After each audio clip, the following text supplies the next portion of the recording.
PT Hutama Karya, salah satu BUMN kebanggaan Indonesia yang dipercaya membangun jalan tol Trans Sumatera, kini tengah diterpa badai skandal korupsi besar.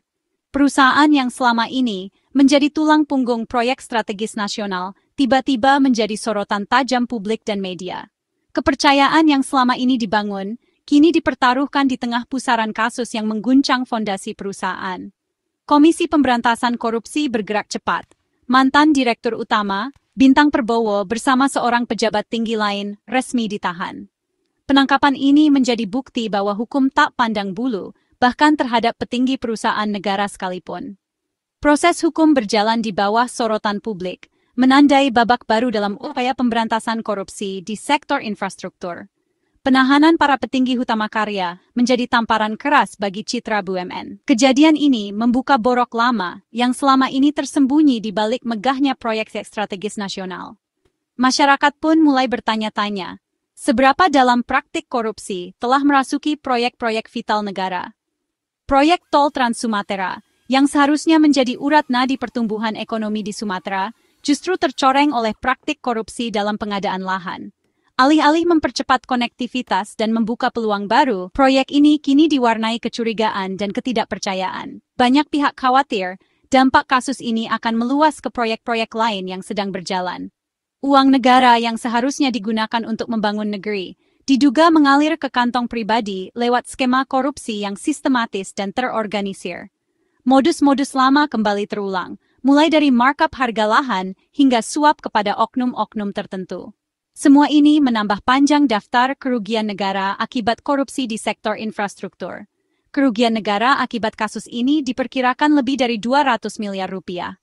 Jumlah yang sangat besar, cukup untuk membangun puluhan kilometer jalan desa, memperbaiki fasilitas umum, atau meningkatkan kesejahteraan masyarakat di pelosok. Ironisnya, dana yang seharusnya membawa manfaat luas, justru raib karena ulah segelintir oknum. Kepercayaan publik terhadap BUMN pun semakin terkikis. Masyarakat mulai ragu, apakah proyek-proyek strategis lain juga rawan disusupi praktik serupa. Pertanyaan-pertanyaan ini menggema di ruang publik, menuntut transparansi dan akuntabilitas yang lebih tinggi dari para pengelola negara. Skandal ini memaksa seluruh jajaran BUMN untuk melakukan evaluasi menyeluruh terhadap tata kelola perusahaan. Komitmen terhadap integritas dan transparansi menjadi tuntutan utama. Para pemimpin BUMN kini dihadapkan pada tantangan besar, mengembalikan kepercayaan publik dan memastikan kejadian serupa tidak terulang di masa depan. Penindakan KPK memang menjadi langkah awal yang penting. Namun, perjuangan sesungguhnya adalah membangun sistem yang mampu mencegah korupsi sejak dini. Hanya dengan komitmen bersama, transparansi, dan pengawasan ketat, Indonesia bisa memastikan proyek strategis nasional benar-benar menjadi kebanggaan, bukan sumber skandal.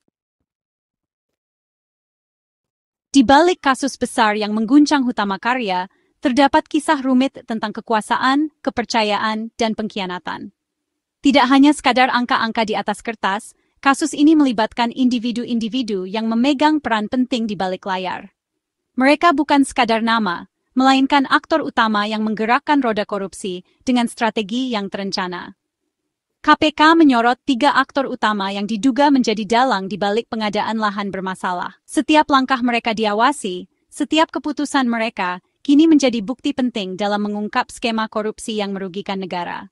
Bintang Prabowo, Direktur Utama perusahaan, diduga menjadi otak di balik pengadaan lahan fiktif. Dengan posisinya yang strategis, ia mampu mengatur jalannya proyek dan memanfaatkan celah-celah dalam sistem untuk kepentingan pribadi maupun kelompoknya. Sementara itu, M. Rizal Sucipto, Kepala Divisi Pengembangan Bisnis, berperan sebagai eksekutor di lapangan. Ia memastikan setiap instruksi berjalan mulus, mulai dari pengurusan dokumen hingga pelaksanaan transaksi, tanpa menimbulkan kecurigaan dari pihak luar. Kolaborasi mereka membuka celah korupsi yang terstruktur, mengabaikan prosedur dan aturan demi keuntungan pribadi. Setiap pertemuan rahasia dan transaksi gelap menjadi bagian dari skenario besar yang telah dirancang dengan rapi. Iskandar Zulkarnain, pemilik PT Sanitarindo Tangsel Jaya, menjadi mitra swasta yang menerima pembayaran atas lahan fiktif. Perannya sebagai pihak eksternal memperkuat jaringan korupsi, menjadikan perusahaan sebagai alat untuk mencuci uang hasil kejahatan. Meski Iskandar telah meninggal dunia, perusahaannya tetap dijerat sebagai tersangka korporasi. Hal ini menunjukkan bahwa kematian seseorang tidak serta-merta menghapus jejak kejahatan yang telah dilakukan, dan korporasi tetap bisa dimintai pertanggungjawaban. Penetapan ini menegaskan bahwa badan usaha pun bisa dimintai pertanggungjawaban pidana, menandai babak baru dalam penegakan hukum korupsi di Indonesia. Tidak hanya individu, tetapi juga institusi yang terlibat akan menghadapi konsekuensi hukum. KPK membongkar jaringan korupsi hingga ke akar, menelusuri aliran dana, mengumpulkan bukti, dan menahan para pelaku. Proses panjang ini menjadi bukti komitmen KPK dalam memberantas korupsi tanpa pandang bulu.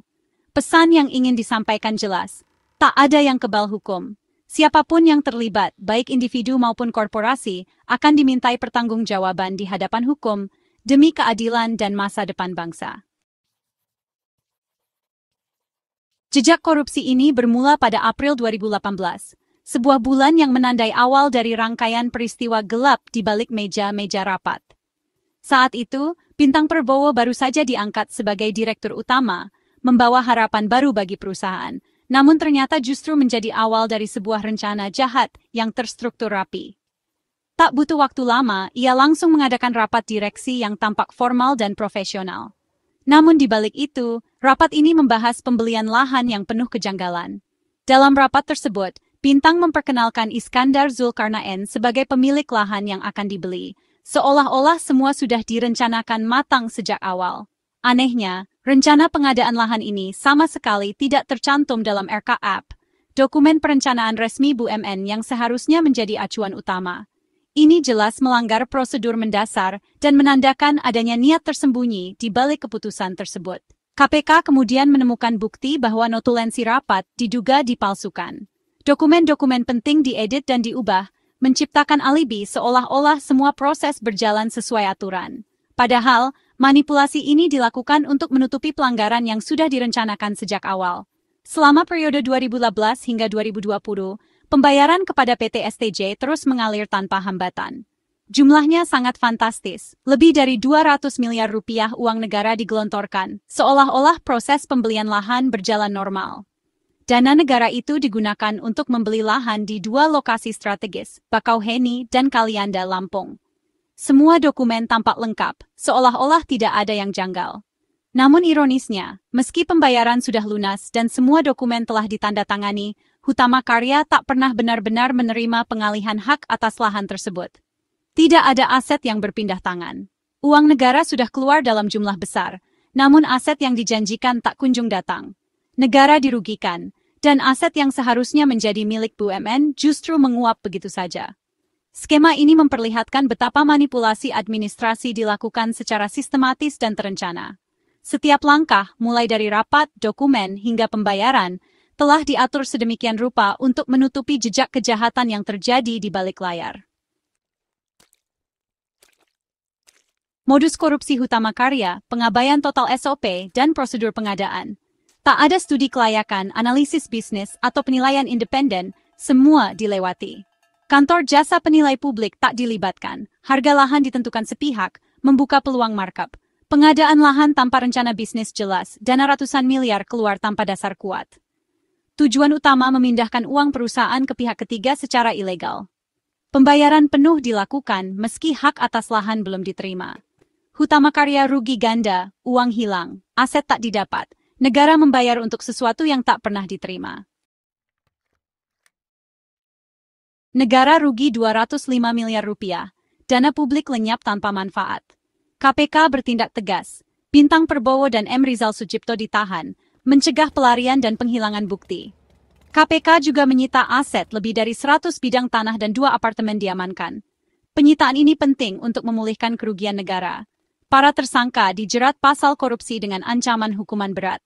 Penegakan hukum ini menegaskan komitmen KPK memberantas korupsi di BUMN. Proses hukum berjalan, aset recovery diupayakan maksimal. Kasus ini jadi peringatan keras bagi pejabat BUMN lain.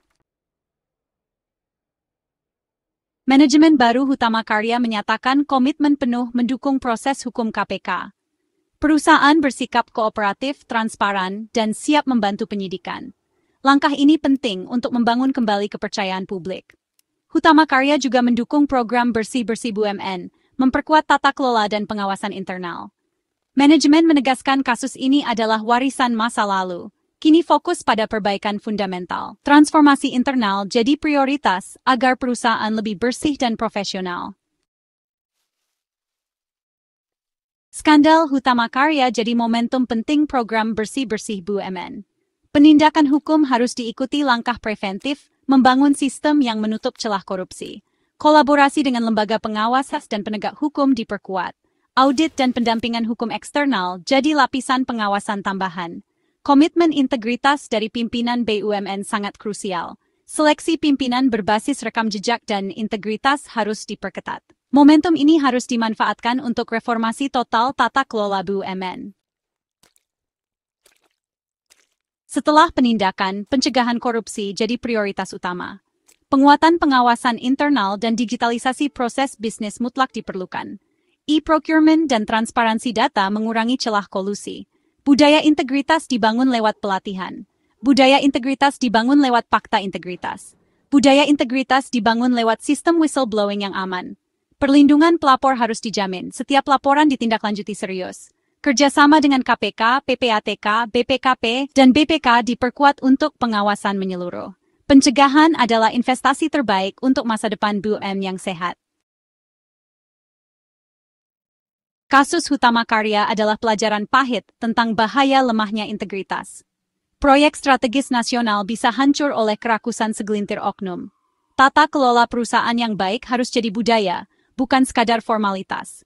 Dewan Komisaris dan mekanisme check and balances harus berjalan efektif.